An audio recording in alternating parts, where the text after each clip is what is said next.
Cast is now starting. All attendees are in listen-only mode.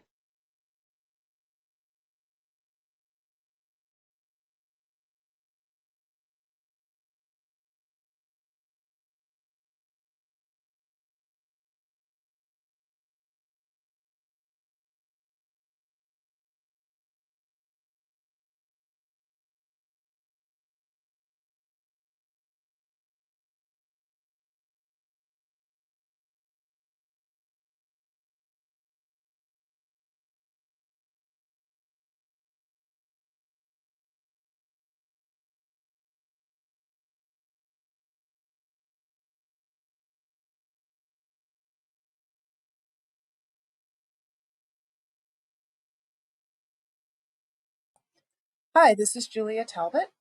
We're standing by for the webinar to begin probably a few minutes after 10, but as you can see, we're on air.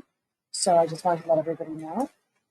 So just hold tight. We'll begin a few minutes after 10 to allow for all of our attendees to get on. Thank you.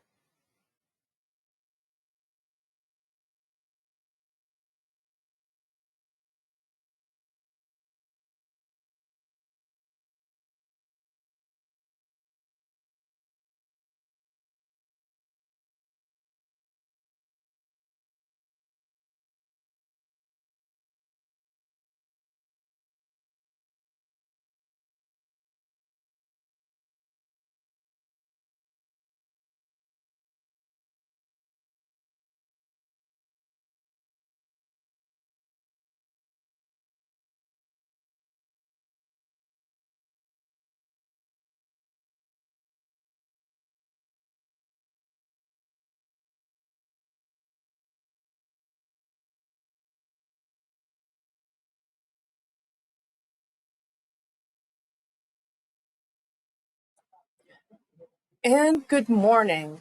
This is Julia Talbot from DFSS, and you are here for the Chicago Resilient Communities Monthly Cash Assistance Pilot Program Administration or Program Administrator RFP. It's RFP number 8471 in the e-procurement system. And today we will be joined by a host of people to talk about this exciting opportunity. First, let's talk a few little housekeeping tips before I introduce our presenters for today. Due to the volume of participants, everyone has been placed on mute, and we ask that you put any questions that you have into our question box where they will be answered. I think because of this opportunity, we're going to have them be answered a little bit as we go along, but there will definitely be time for questions after all the slides. We've gone through the entire presentation. And please use this question box to notify us of any technical issues you might be having. Our agenda for today, we will be joined by Elisa Rodriguez, the Managing Deputy Commissioner for DFSS, Nancy Chow, the Chicago Recovery Plan Program Manager, and Chris Dennis, the Director of Strategic Planning and Impact. I'd like to just welcome them here. I am so happy that all of you and all of them are here to talk about this opportunity. We're going to do a little welcome. I guess that was my welcome and introductions. We're going to go right into the background. Does anybody want to say any hellos out there? It's like radio. All right. So we're going to start here on our background section with Elisa Rodriguez. Take it away.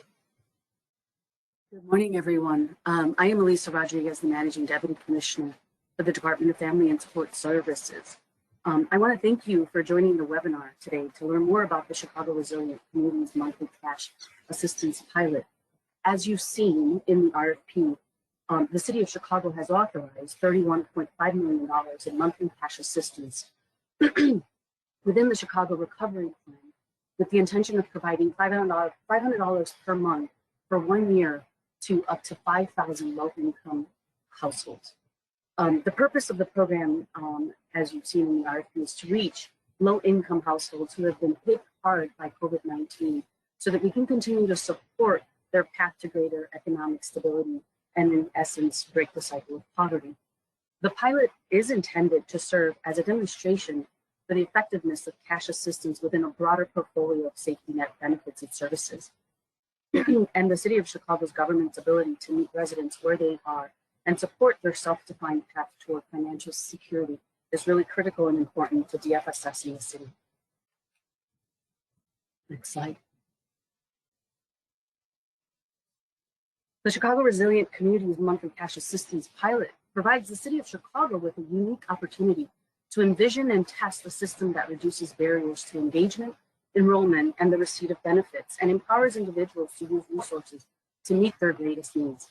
A successful pilot will not only impact Chicago's residents and human services, but also advance the national conversation about direct cash assistance as a policy lever. We have identified 4 pilot goals.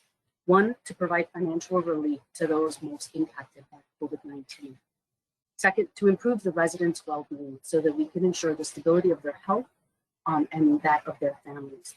Transform cities' human services to improve and promote the city's capacity to create and deliver impactful, inclusive, people-centered, anti-poverty programs that build existing safety nets.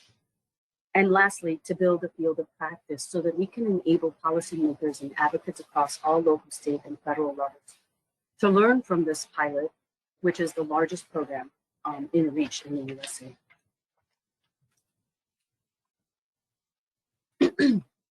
On this slide are the City of Chicago's APR investments.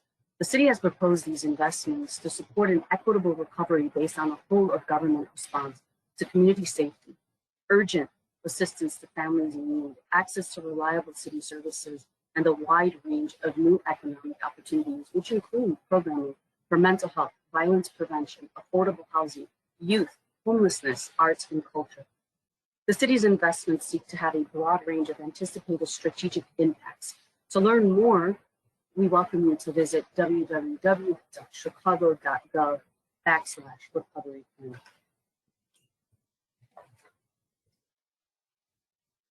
Next slide.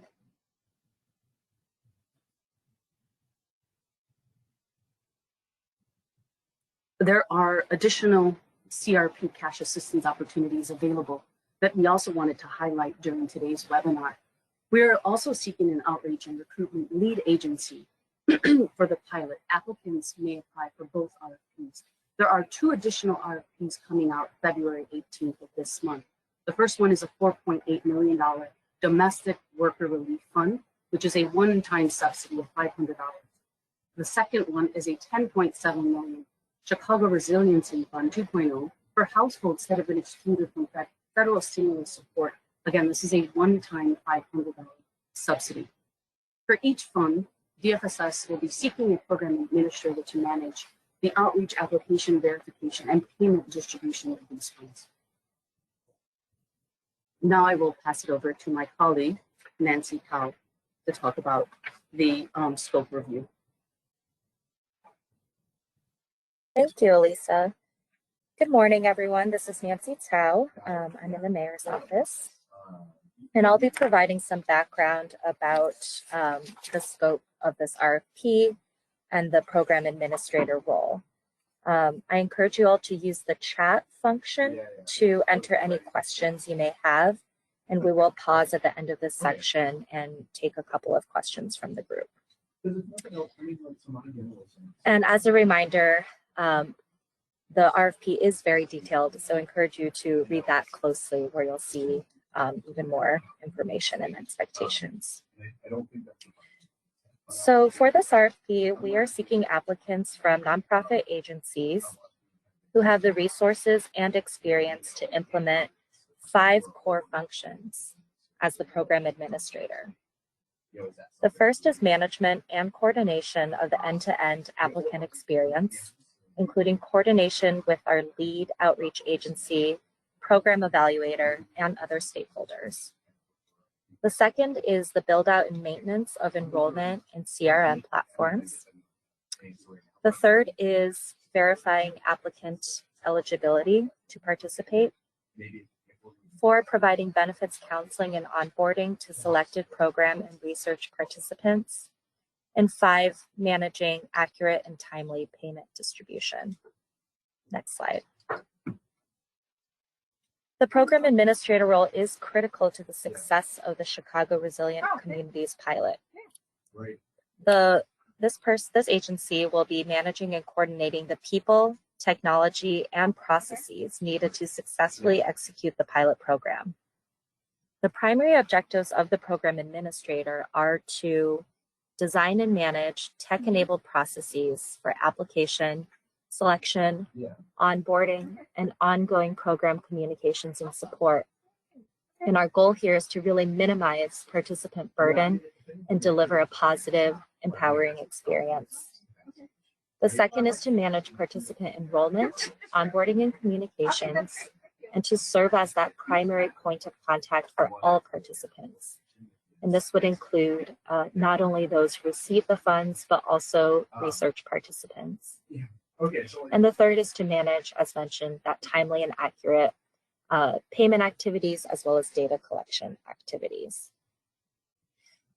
This is a very large-scale, exciting pilot, and there will be many other roles involved, and the program administrator will be collaborating closely with DFSS, the mayor's office, the selected outreach and recruitment agency, as well as an external program evaluator to address overall pilot goals.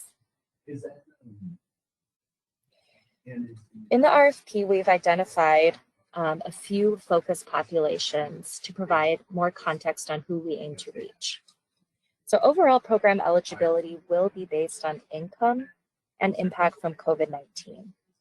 The specific thresholds have not yet been announced, but will be in line with Treasury guidelines. The Outreach and Recruitment Agency will be responsible for generating awareness and applications from eligible households. However, the application requirements and design will be determined by our program administrator in consultation with the evaluator, DFSS, and the mayor's office. And we are seeking a program administrator who has prior experience working with populations who may experience additional barriers to enrollment, including the housing insecure, individuals who have experienced gender-based violence, undocumented residents, veterans, disabled, households not connected to broadband, and non-native English speakers. In your proposal, you should articulate strategies that reduce anticipated barriers to participation for these populations. As you know, the Chicago Resilient Communities pilot will provide $500 a month to 5,000 Chicago households, which is the largest scale publicly funded guaranteed income pilot in the country. The city will be working with a program evaluator to study the impact of the pilot on participating households. The program administrator will aid that effort by recruiting research participants, which will include both households selected to receive the funds, as well as those who are not selected to receive the funds. All research in this pilot will be optional and compensated. We wanted to provide some estimates to help you put together your staffing model and budget. And so you should expect, in addition to the 5,000 households receiving cash, up to 5,000 additional control group research participants. So these 10,000 would be the primary households you would be in touch with for the duration of the 12 months and potentially afterwards for research as well. That means that at least 10,000 applicants will need to have been closely verified for eligibility. And beyond that, we are currently estimating that we could receive more than 50,000 applications to the program. Again, in your proposal, we look forward to reading your proposed platform and strategies to support this scale of applications and enrollments. A few milestones to highlight. First, as a reminder, applications are due on February 18th. We recognize that this is a short application window. Appreciate your interest in this program, and we're all working quickly as we can to bring relief to the city's residents. We aim to make decisions a week after the deadline, and our program administrator must be prepared to begin contract execution right away in order to meet our objective to launch applications in April and start delivering payments in May. We anticipate that some batching will be required in order to manage a smooth application, enrollment, and payment initiation process. Let's go back one slide for a moment. So at agencies with existing systems to leverage and the ability to staff up quickly will be in a strong position. So please, again, review the RFP closely. We articulated some milestones in there. So you have a sense of the speed we are looking for to get to that application launch in April and the first group of payments in May. Okay, next slide.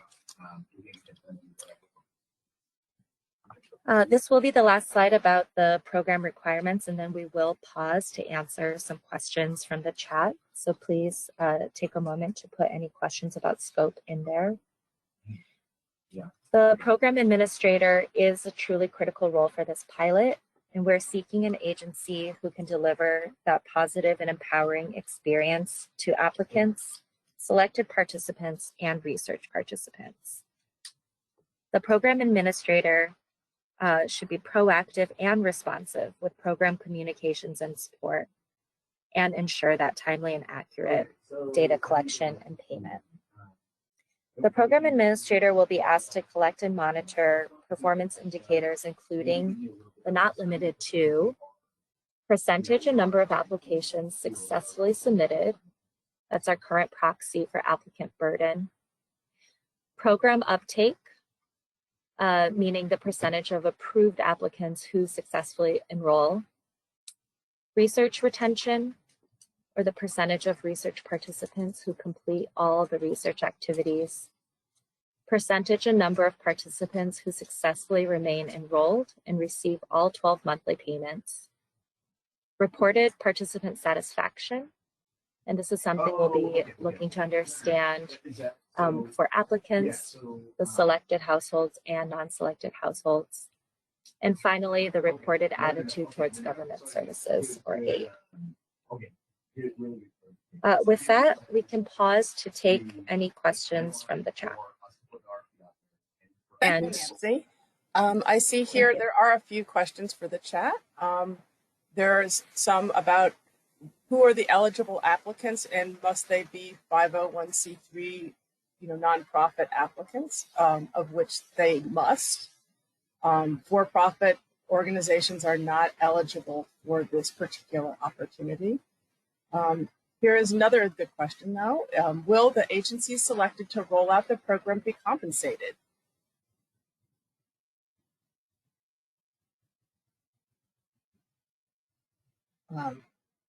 Lisa? The question, compensated in terms of overall program, to pay for expenses such as staff and materials, as well as cash assistance going out the door?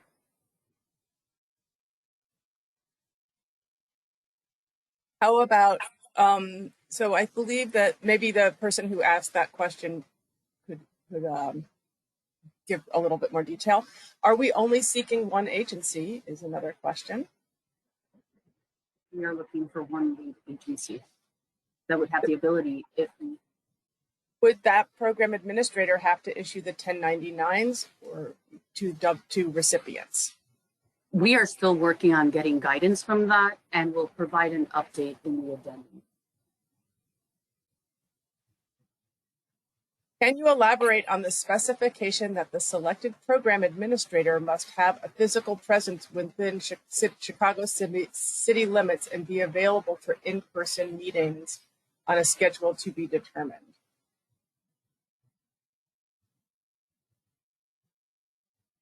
These resources are earmarked for residents of the city of Chicago, so it's really important to stay within those boundaries. As it relates to continued meetings and working with the selected applicant, that is a really critical component of this work. DFSS, as well as in collaboration with the mayor's office, will be working very closely with the selected applicant to work through all of the requirements of the pilot. If payments begin in April before outreach and recruitment end, is it possible that the program could be fully recruited, closed to, and by that they mean closed to new applicants by April?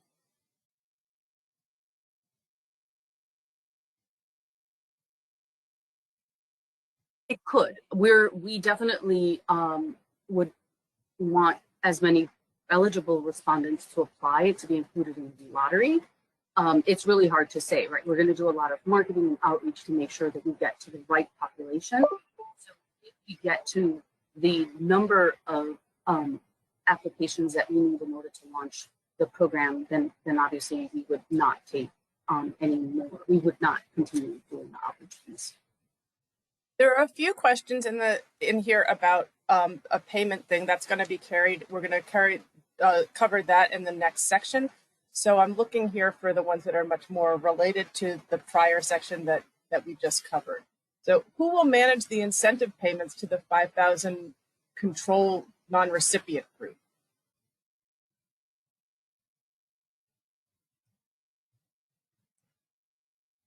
We can address this in the addendum, but right now I believe we are expecting that will remain with the evaluator. Are applications decided on a rolling basis?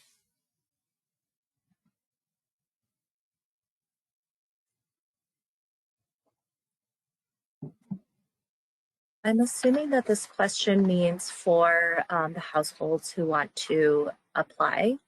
So we do expect, given the scale, to be rolling this program out in batches.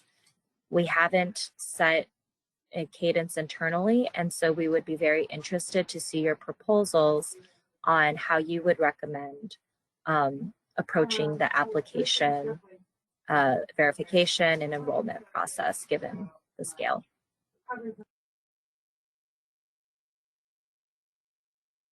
Hi, this is Chris. Just to be sure, to clarify further on that, the expectation is that selection would happen whether it's all at once and the payments are done by April, as someone suggested, or if it's done in batches through a lottery, though. Just want to make sure that's clear that rolling basis, if the question about rolling basis implies like first come, first serve, that is not the case. Thank you for that clarification. Here, will there be a separate RFP to determine who the evaluator will be?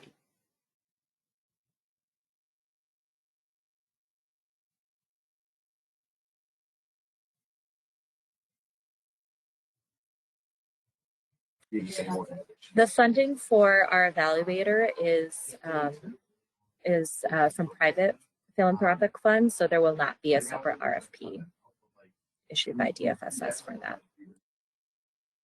So I think that I think that this is good. There will be, as I said before, there will be time to answer all, questions about anything contained in the RFP at the end of this presentation. So I'd like to move on now to the selection criteria. So here we go, selection criteria. There is a slight lag when I push the slide button. There we go. So Elisa, this would be a section that you would be presenting. Thank you for all of your great questions.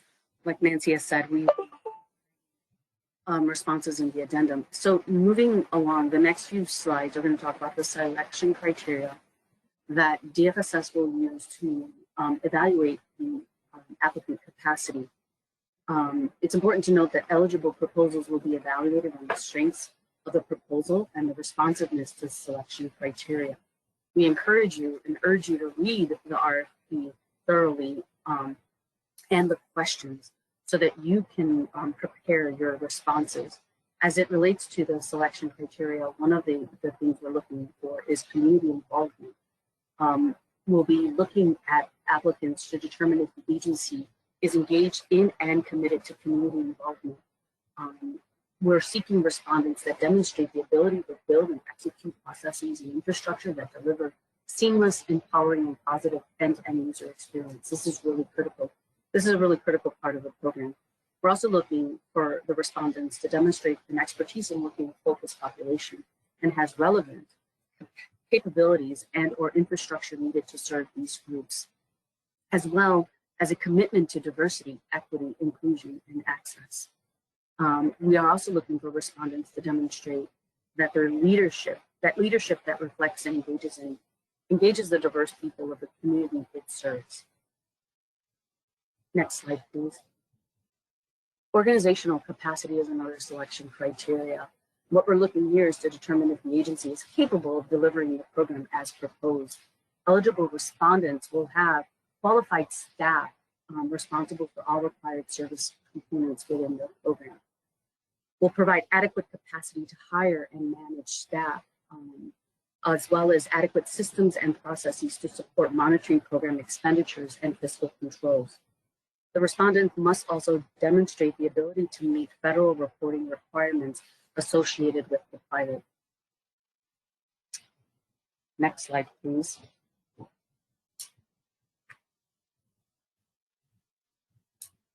Next slide, Julia. The next selection criteria is program performance outcomes and quality. What we're looking for here is to determine if the agency is proposing effective program models for the right target population and the desired results that are within the RFP. We are seeking respondents that have demonstrated evidence of strong past performance against desired outcome goals and performance metrics, and any other notable accomplishments providing services to the focus population. We're also seeking respondents that have experience using data to inform, improve its services and practices. We're also seeking respondents that have experience in data-driven performance management. So as you can imagine, data is really critical, and being able to collect all of this information will be essential for program operations. Next slide, please. Reasonable cost, budget justification, and leverage of funds. What we're looking for here is to determine if the agency has the financial capacity to operate this program. And we're seeking respondents that demonstrate the fiscal capacity to implement the proposed program, as well as someone who can demonstrate the reasonable implementation costs and funding requests relative to its financial and human resources. The budget proposed supports the proposed scope of work or the work plan. There are some key attachments that must be submitted in your application. So please be sure to attach any reports, studies, or other documentation that show performance towards reaching the program goals and that demonstrate results and accomplishments that you have achieved. Be sure to attach the resume for key staff and that overseeing the program. That's one of the one things that respondents typically forget to attach. Be sure to attach the job description for each key position overseeing the program, and be sure to attach your organization's budget and budget narrative. That's really critical to ensuring that you have the financial capacity to operate the program as outlined in the budget. The term of the contract executed on this RFP will be March 1st, 2022 through December 31st, 2023. DFSS anticipates only funding one agency. The maximum award will be $31 million for the entire term of the project. The administrative cap for the program is up to $1 million of this amount is for the selected respondent's administrative costs. There is no match requirement. Please make sure to submit a budget for 1 year, 12 months of services. Double and triple check your map. Be thoughtful and inclusive when developing your budget. Apply for programs' actual costs. So if you need X amount of staff, make sure you put that in your budget. If you need materials and supplies, make sure you put that in your budget. Use the budget narrative document that you developed and attached to outline how and why your proposed costs were determined. And lastly, use the reasonable cost question on the application to discuss how your proposed costs are realistic. Advances. I know we've gotten a couple of good questions about advances. We wanted to let you know that the city is actively developing the details for the advance policy for the delegate agency. Details of this policy will be shared as an amendment prior to the RFP application's due date. All new information concerning advances as it impacts this RFP will be communicated via the amendment process. we will make sure to have as much information as it relates to the advances in the addendum so that you can prepare and plan. It is really important that you adhere to the deadline. Applications are due February 18th, 2022 at noon. We will not be able to accept any late applications. So Julia is going to walk you through all of the application processes. It's really important that you start early, that you do everything possible to make sure that you submit your application on time. Thank you, Elisa. There are just a few quick questions from this section that I thought we might take a minute to address. And then again, there will be time after the whole presentation to discuss or ask questions about the entire, anything you have a question about as it relates to this RFP. And after this, then we'll go on, will be my section, and I'll talk about how you actually go through making a physical application to the City of Chicago for this opportunity. So here's a question. Can the program administrator seek co-share or co-funding to support administration?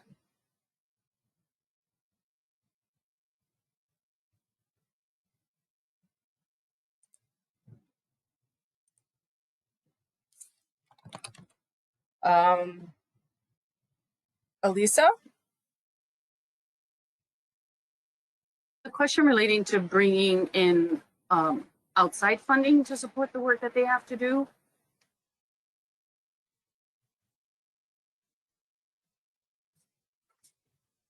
We have, and then if we have to submit a 12-month budget of services, if awarded, would that same budget be applied for the full term of the project?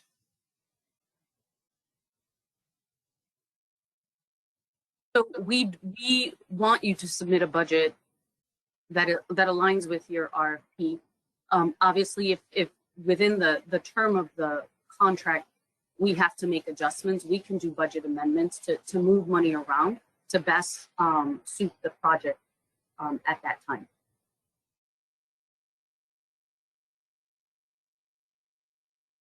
And also Ms. Moran, who asked the first question about the program administrator, she says yes to the question you had, the follow-up question you had, Elisa.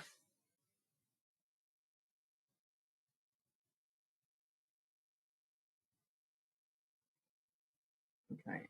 Oh. Sorry, I'm trying to get off mute. I definitely don't think that there's anything wrong with applicant proposing to leverage other funds to do the work that's required within the RFP. If anything does change, we'll put that in the amendment, but many of our applicants for other programs do leverage additional funds so that they can really do the work that they need to do to get their programs operational. And then here's one final question.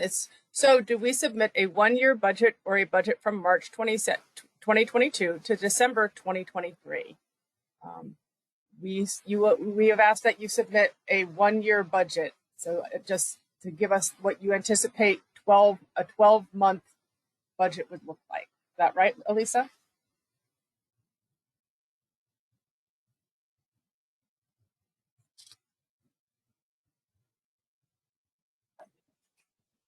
Yes. Okay. Okay. So I think that is those are all great questions, and now we're going to move on. The applications are due on February 18th, 2022 at 12 noon. And then here we go with our selection and transition timeline. So here you are today, 10 o'clock. Well, it's 10:33 now at the pre-proposal webinar. We would like you to submit your questions if you have any extra questions about this that for whatever reason weren't answered, or you come up with questions after this webinar. We would like you to try to submit those to us by tomorrow, close of business. Our applications are due, as Elisa has said, February 18th, 2022 at noon. And as I will say in probably the next 4 slides, that's a hard deadline. The City of Chicago's e-procurement system does not allow us to accept late applications. And as Nancy indicated in a prior section, the program period will begin Tuesday, March 1st, 2022. That's when we think that we'll have a decision made and start working on putting contracts in place. Now, for this particular application, I want everybody to be aware. I know probably that this, the screen is probably not big enough for these tiny, tiny words. But in this case, we have a lot of sections in the application for you to fill out. And you'll see here that the e-procurement thing that you see, the e-procurement site will show you these questions, these first 6 sections of which you open up, and there are questions. But you'll note in the upper right-hand corner here with the red circle that there are more questions or more sections of questions that you will need to answer. So when you go to make your application, which we sincerely are excited about you doing, that I want you to remember that if you just open these questions up and answer the questions, you actually are not going to be able to, you're not going to be filling out the whole application. You really need to click on this next section. So you go to the previous 10, the next 7, and fill out these other applications, these other application questions, rather. I probably will try to post this somewhere on the DFSS website. I see in the chats that there's a certain amount of questions about where this information will be accessible, if we're going to be sending it out. We will not be sending out the webinar or the PowerPoint slide, but we do post a link to the webinar and post the PowerPoint slides on the DFSS website. All of our RFPs can be found under the funding opportunity section of the DFSS website, and also in the alerts section. What you'll do is you go to the DFSS website, you go to the alerts to the funding section, click on the funding opportunity that you are interested in, and when the webinar link is ready for that, when we have the webinar link and it's posted, as are the PowerPoint slides, that's where you will find the PowerPoint slides and the webinar link. We will not be sending anybody anything. We will be posting this to the DFSS website. So that being said, let's get on with the rest of the show. So, as we have said, we know that this is a compressed timeline. We know that this is going to be due rather quickly. And so what I always say to people is, my mantra is start early, save often. If you have never done business with the City of Chicago, please register into our iSupplier account, and that will allow you to access e-procurement, which is where the applications live.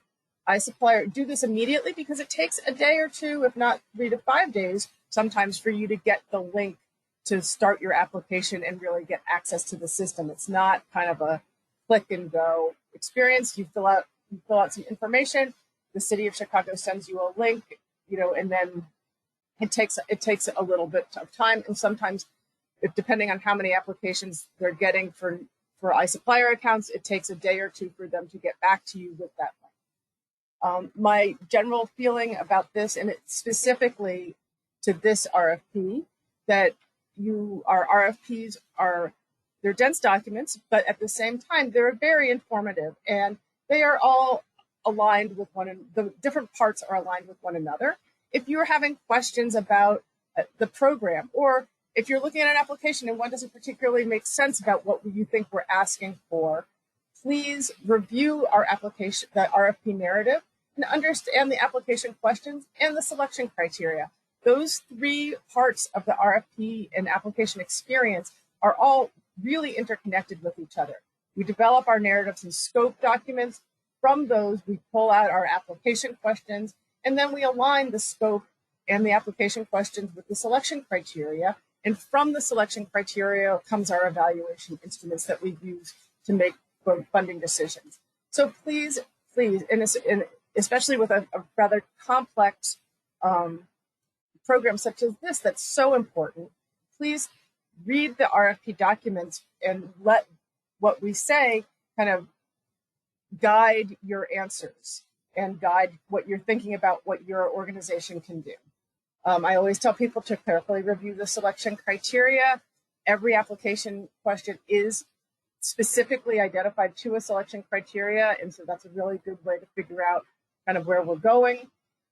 In terms of just doing the nuts and bolts application itself in e-procurement, There's a 4,000 character limit, which includes punctuation and spaces, and each response is allowed 4,000 characters. So say you have 5 questions. Each question gets 4,000 characters per question.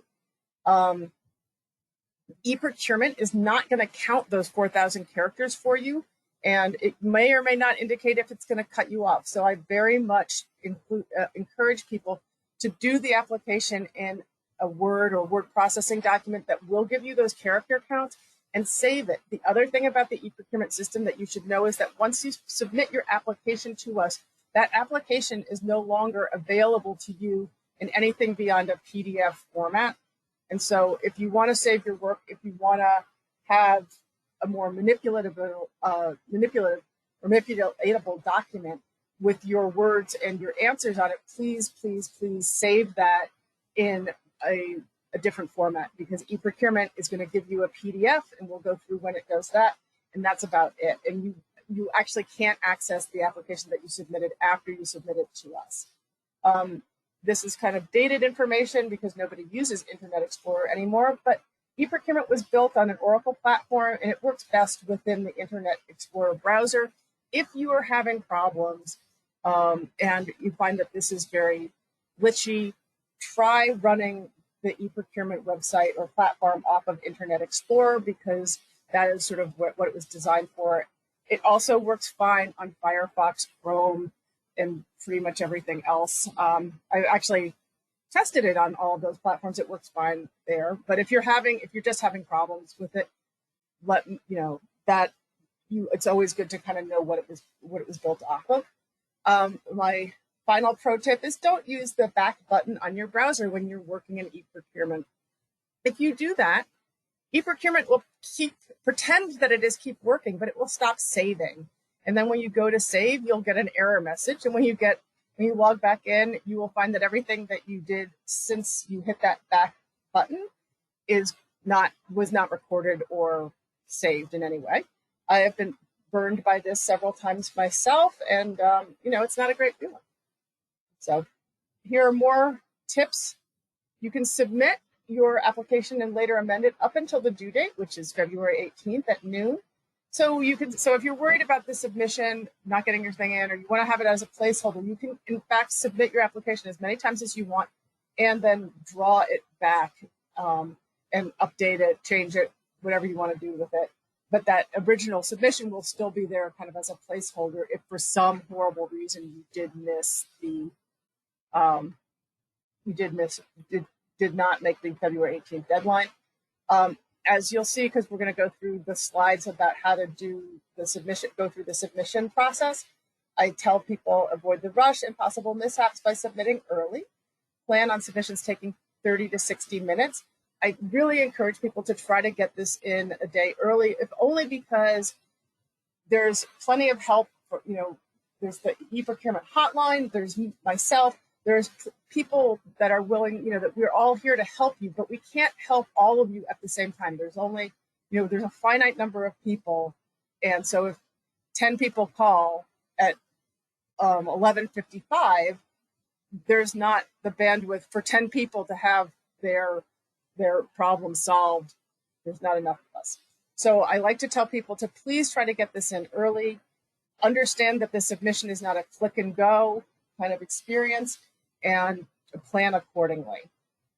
We do have an e-procurement hotline, which is 312-744-4357 or 744-HELP. That hotline operates during business hours, Monday through Friday, 9 to 5. You can go with customer support at cityofchicago.org. You can also, my number and email address is all up in the RFP document. I try to get back to everybody within 24 hours, if not sooner.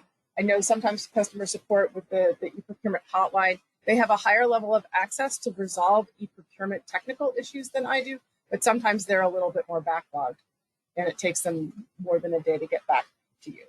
So if you are a person that also, if you're new to the e-procurement system and you want us to know about it, there's a lot of training materials. Here's the link. I can, to webinars, PowerPoints, slides, all sorts of all sorts of stuff if you're the kind of person that would prefer to just learn how to manage a system that way. I also, if you email me and you have a specific question, chances are I have a PowerPoint or a set of screenshots and slides that I can show you that help you walk through this. As is, we'll see. Like the two presentations I'm going to show you how to do shortly. Both have I can send those individually. They're part of what will be posted on the webinar. You know, the slides that are posted to the DFSS website, etc. So if you're a new agency, just a heads up. These are the things that we're going to ask. The city's going to want you to have, on hand to make your application. So it's going to be your articles of incorporation and any amended articles of incorporation, your IRS affirmation letter, if this is for not-for-profits, and then your DUNS number, your CCR number, and then your certificate of good standing letter with the state of Illinois. Please note that if you are a nonprofit agency or you're waiting on that letter, you need to enter into a contract with us. You need to actually have a PIN number. You need to be certified to do business in this country. We are unable to go enter into contracts with people whose IRS letters are pending in any way. And so if that is the case, especially given the short deadlines associated with this RFP and this program, please submit this application through a fiscal agent that already has those requirements covered. So now we're going to talk about how to accept an amendment in the e-procurement system. The webinar, for instance, we do amendments to alert anybody who's interested in applying for an RFP of changes, both big and small. So if we have more information about the advances, that will be an amendment to this RFP in e-procurement. The webinar that you are attending and all of the questions and answers are going to be will be formulated into an amendment document. That will also be an amendment. Every time we do an amendment, as an applicant, you're going to be asked to submit or accept the amendment in order to proceed with your application. And as you can see, that this is a lot about the city and how we want to make sure that you understand that you are going to be held responsible for the information in the amendment. So in this case, this is the sort of the beginning screen that you would have to start an application. In this case, if you were starting an application, you would go to this actions and the create quote and go. But you get the warning, there's an amendment. So you can click on the view amendment history to see the actual amendment itself. And then you would go and hit the create quote and go. And then it will take you to this next page, this next slide, which is more about how to accept the amendment. You'll see in this middle box here, under the title, there's an amendment description. It will tell you what's in the amendment. For instance, it will say, this amendment has language about the advance policy, or this amendment has the webinar question and answers and any other question and answers that we received from potential applicants in it. If you want to look at the application itself, you're going to hit this number 1. To review the changes and look at the actual amendment document, which is basically just a PDF document, you're going to hit this little eyeglass or infinity thing, and that will bring up the document so that you can review the application, the amendment contents more closely. And that's because this is where all the details are. So you really want to review those changes. And then when you are done and you are ready to acknowledge that you have familiarized yourself with the information in the amendment, you're going to hit this button, the number 3 button. It's on the upper or lower right-hand side, acknowledging the amendment. After you acknowledge the amendment, it will take you to this screen where you accept that you acknowledge the amendment. To do this, you're going to click on this very small box where you accept the terms and conditions of the RFQ, and then you're going to hit on the right-hand side the acknowledge button, which means that you're acknowledging, you're accepting, and now you're acknowledging. After that, you're going to get a confirmation that confirms your acknowledgement, and that you have not successfully acknowledged the amendment, and you may now respond to the negotiation. Do you wish to proceed? Of course you do, and that will take you to this final box where you accept the terms and conditions. You will then click on this very small box down here on the lower left-hand side, and then go and hit accept for on the upper or lower right-hand sides to accept, and that is the final step in acknowledging and accepting an amendment. It's a lot of steps, but amendments are important, and in this case, they're very important that you have all of the information that you can possibly have with this RFP. So that is what we do for an amendment. Now I'm going to talk to you about how to submit an application, and after that, I'm going to stop talking and we're going to answer your questions. So when you are ready to submit an application, you're going to start by saving your draft one last time, because if you're like me, you're a compulsive saver of things in the e-procurement environment or just in life. And then when you have saved your draft, you are going to click continue. When you click continue, the e-procurement system is going to do a scan of your entire application and sort of check for errors. And we're going to talk about the two most common errors that people receive. So one is that you must quote on at least one line in the RFQ. In this case, this is referring to the lines section. So now, in this case, the line section is sort of a budgeting thing. We ask that you submit a budget document, but e-procurement is going to want you to submit lines, and so you can either put in your actual numbers if you wish, but we really are going to be looking at. We're not going to use this for the evaluation. We're really going to be looking at the budget document that you upload and the narrative. But we will get that, just as a heads up, you will get this lines error unless you go in and you need to put in some kind of a placeholder number just to make that error message go away. Then let's see here. The second really common error message that you get, and this refers back to that slide that I said, we have extra questions. You're going to need to click on that. You're going to need to click to get on kind of a small box to get to the extra questions. This error message is a quote value is required for the requirement first name. In this case, it's e-procurement speak requirement is sort of your application questions. A quote value is the unique question or the unique answer for the requirement. Each requirement has a name. If you did not fill out all of the questions because you didn't see that extra part that I showed you, then you're going to get an error message for every empty question that we have required. So that would be what that error message is if you've skipped a question. And in this particular application, because you do have to go to that second screen to get all of your questions, I want people to be very familiar about what this particular error message is going to mean. And it's going to mean that you skipped a question and you need to go and do it. You can also, this is what I was saying about the amendment process, not the amendment process, about the fact that you can submit your application early. In this particular instance, because there are those two screens of questions, this is a great way to pretend that you're going to submit and then find out where your errors are, what questions you might have skipped or missed.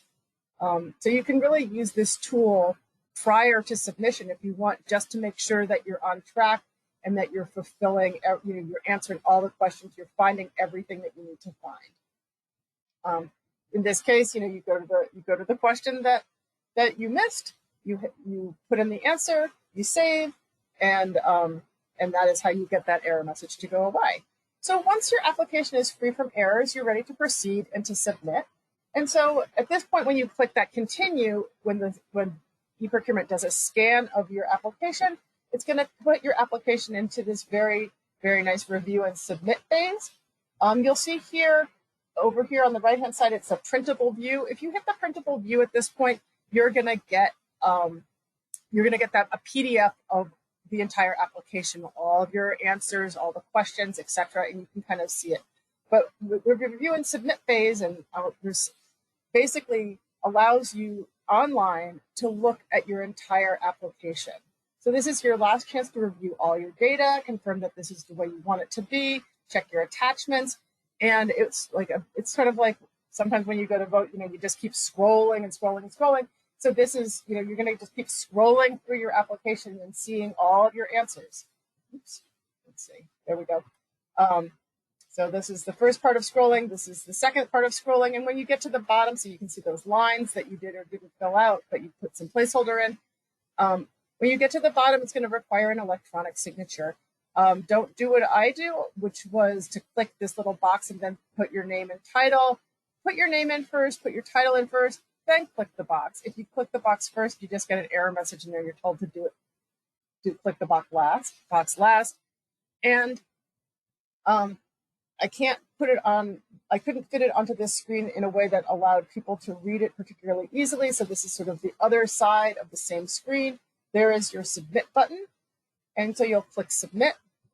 And once you have clicked submit, you'll get this submittal confirmation screen. Two things about this. One, you get the submittal confirmation screen. That used to be the only confirmation you would get. But now the e-procurement sends a confirmation email within 24 hours of your submission. It often goes to people's junk files. If you want confirmation and you don't want to wait up to 24 hours, please call or email me, and I am happy. I can see if you've submitted 30 seconds after you hit the submit button. I am more than happy to send you a confirmation, a screenshot, whatever it is that you want or need to confirm that we have received your application correctly, or and that is not a problem for me to do at all, and it is actually a pleasure because I just know we love getting applications to review. We love that people are so willing and generous of heart to do the work that we do, that we are also engaged in. And this is really the least that I can do personally to make this what is an inherently stressful experience, and because it's a competition, make it a little bit more comfortable. So that is what I have to say about e-procurement. This is the last slide. Here are Lisa and my program contact information, but we're going to now open this whole thing up to questions. And I am so thankful, and thank you so much for coming on this journey with us and for having good questions. So Chris, I was going to see, since I was just talking, are there any questions that you would like to kind of bring up to get us kicked off? Yeah, thanks, Julia. There were a couple questions about the number of awardees and what awardee means exactly, and what subcontractor means. So there is one awardee for this RFP, and it's referred to as a lead agency in the RFP. That is all of you that submit a proposal that are on the webinar and others. You all, any respondent, may subcontract to fulfill the program requirements that are described in the RFP. So that one twice. There is a question about the benefits counseling. The question is, has Chicago been able to secure any waivers for the payments being counted as income for other benefits? And yeah, thank you for raising that question. That is something that cash assistance programs across the country have been struggling with, and it all varies depending on state laws wherever those programs are being implemented. And the concern is that we wouldn't want folks, or we want to mitigate as much as possible the payments inadvertently pushing someone over a benefits cliff, as we call it, and making them ineligible for a benefit, state benefit that they were receiving. And so the answer is we are working towards securing any waivers that are possible within the state of Illinois. And we'll continue to update as that progresses. So thank you for that, and very important question.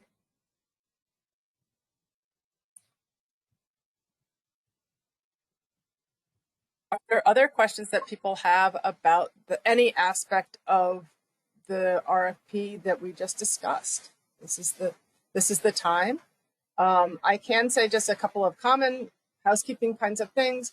As we talked about, please submit a budget for 12 months of services. That's what we are looking for to make to evaluate, to make a funding decision on.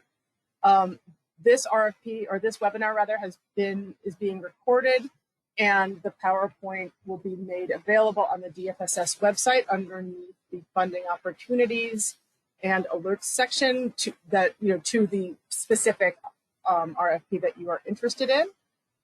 Later on this afternoon, we will be doing another webinar for the outreach and recruitment, or recruitment and outreach organizations that might be interested in working with the program administrator, to find applicants.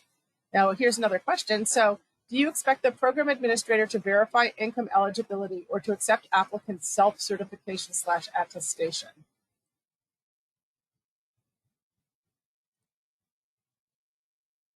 Elisa? Yes, that is the role of the administrator. And will all subcontractors and partners need to be identified before submitting a proposal?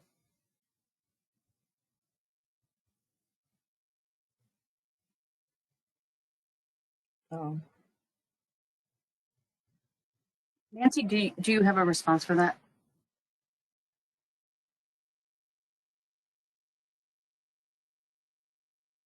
No, I think we can follow up in the addendum. And now here, will all subcontractors and partners, okay, I already had read that one, sorry. Is this a reimbursable contract, meaning that the agency that is awarded this contract will need to have liquid cash to front these payments? So we talked about this, and please jump in, Elisa or Chris or Nancy. We did talk about this in that there is going to be an advance award for this proposal. So the idea, or for this contract, so that the idea is that we do not anticipate somebody having to front all of the actual payments correctly to the individuals. That's correct. And when we provide more guidance on the cash advance, we'll have that articulated in there.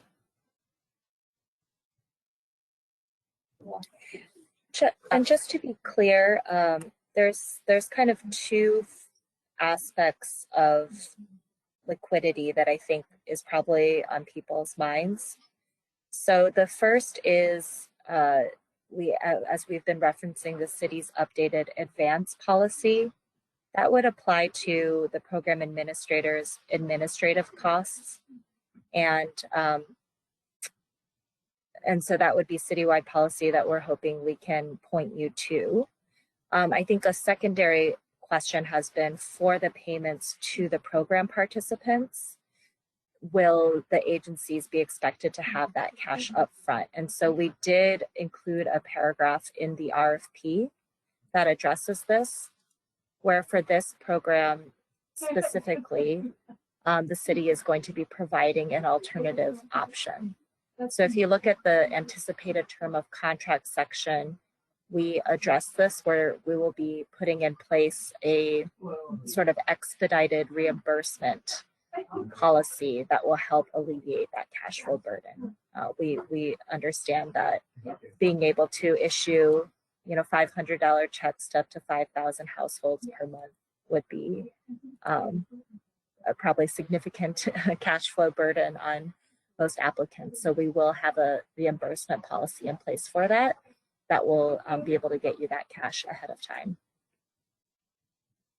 So now, this is a follow-up, is will you require the administrator to require documentary evidence of income? And this was a follow-up question to the verifying of income eligibility, or accepting applicant self-certification or attestation about their income. So Elisa or Nancy or Chris?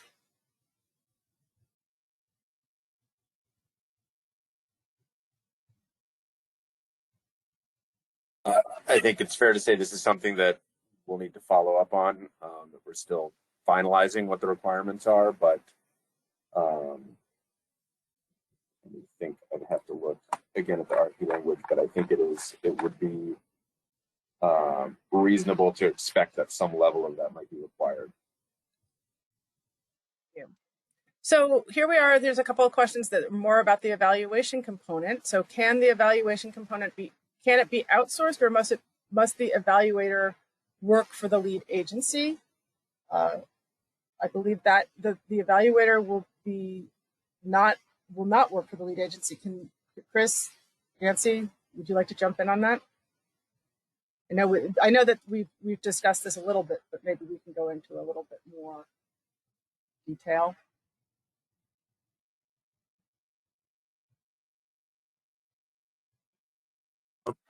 Yeah, I see the question from Joanne. Thank you. I suppose I need a little more clarification on what you mean by can it be outsourced. I would not describe the evaluator working for the lead agency.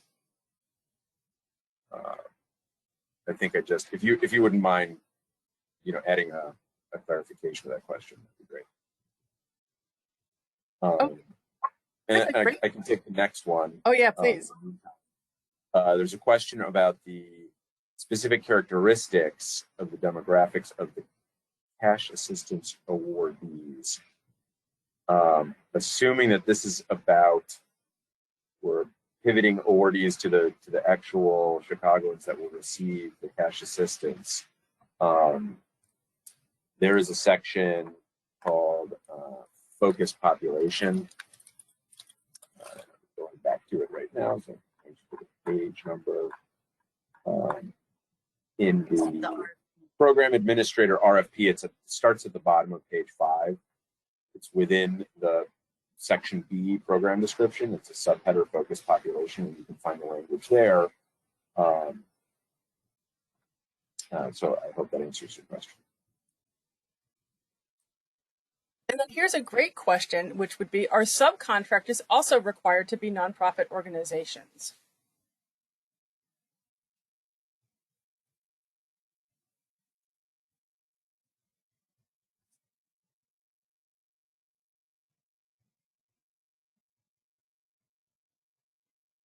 Elisa? Elisa or Chris or Nancy, who would like to ask, does anybody have an answer about the subcontractor question? And then also, Chris, there's Ms. Howard provided sort of a follow-up. I thought I was off mute. In terms of that question, we will provide more guidance in the addendum. My gut says yes, they should be nonprofits, but I want to double check before we give a firm response. Yeah, the typical contract legal language is along the lines of, any subcontractors are subject to all the requirements of the lead agency. So I do not see why that wouldn't apply, but let's get a definitive answer on this. As you all know, these are new federal funds, so the whole country, including the federal government, is teasing out all the requirements. And here, Nancy or Elisa, if I know I want to go in as a subgrantee, how will I find out about the possibility of awardees? Do you help to provide any linkages?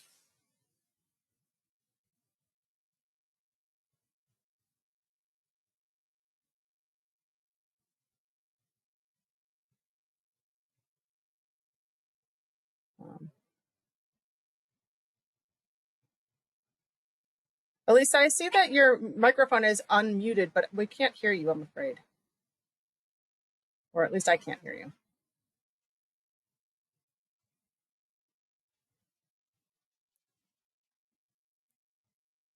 All right, I'm having issues with my mic. So I'd like to discuss internally how that would work. We typically do not coordinate those types of applicants seeking to apply for our RFPs. So I will work with the team here to figure out if that's something that we will do, or is the expectation that folks kind of collaborate on their own outside of the DFSS coordinating that effort. So that is something that we will in fact follow up with and give guidance on as part of our amendment. And then I see here, this is other really great question that's following up about the nonprofit aspect of subcontracting, which even for website build out, debit cards, and other technical services, all of those would also need to be provided by nonprofits. That is something, and Chris answered that this is something that we will definitely need to provide more guidance and thought on, and that will be, we can answer that in the amendment, in the FAQs and in the amendment that will be posted later this week. These are really great questions, though. I so appreciate your guys engaging and coming up with these questions. Here we have, you answered my question about where to find the actual cash recipient's demographic. Where do I submit a description of our demographics to demonstrate that we serve those persons / demographics? Chris, maybe you can answer this question. If I understand your question correctly, I think that this would be part of an application question, but Chris, perhaps you can provide greater depth on this.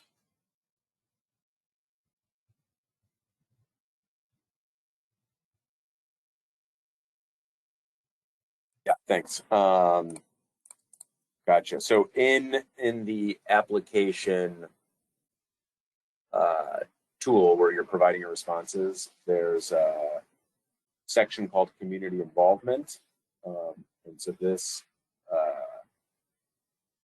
there's an opportunity there to demonstrate your agency's engagement with and understanding of the community.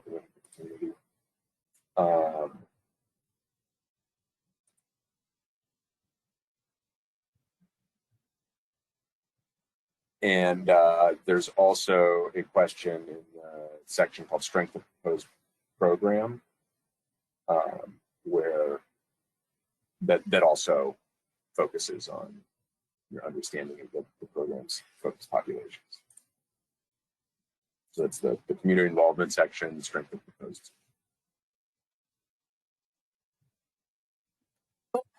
I'm now going to see this. It seems like the questions are sort of slowing down. This is a good opportunity for people to get out their last questions for us. As I've said, all of these questions are going to be written up as part of an amendment document that will be posted later this week. Is there anything? So if you have other questions, please post these to the chat now so we can answer them. But also, Elisa, Chris, or Nancy, maybe you have a few concluding words for us.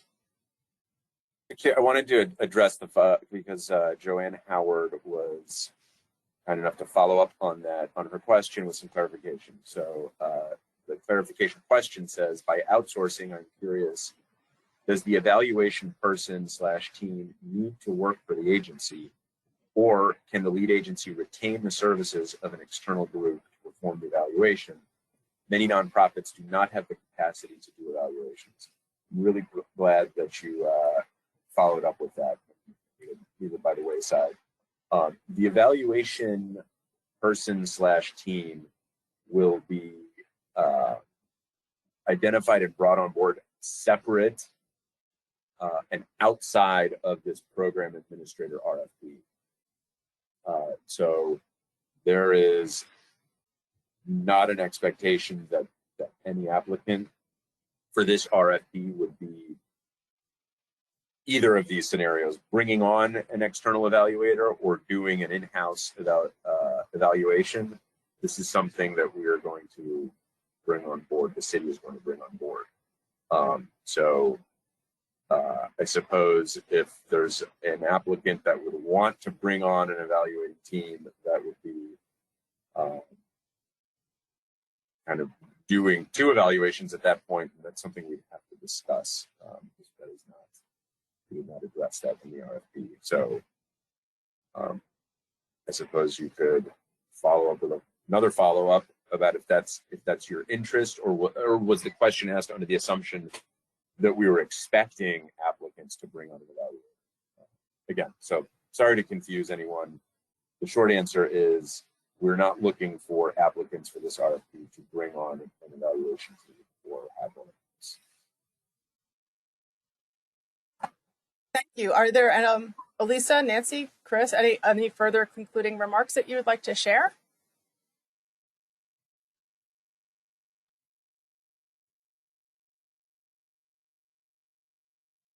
Email them so that we can make sure that they are included in the addendum.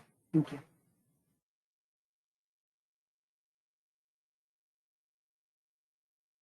Well, thank you. My concluding remark would be to thank all of you so much for spending this time with us this morning. If you have any further questions, please don't hesitate to reach out. Program questions and for non-program questions, you can talk to me. The information is up there. We're going to have this posted to the DFSS website as soon as possible, and we hope to have your FAQ questions posted as an amendment later on this week. I thank you so much for your time, and we are looking so much to seeing your applications for this really amazing, sort of groundbreaking, if you will, in terms of, as Nancy indicated, in terms of the size of this program that is going to help so many people in the city of Chicago.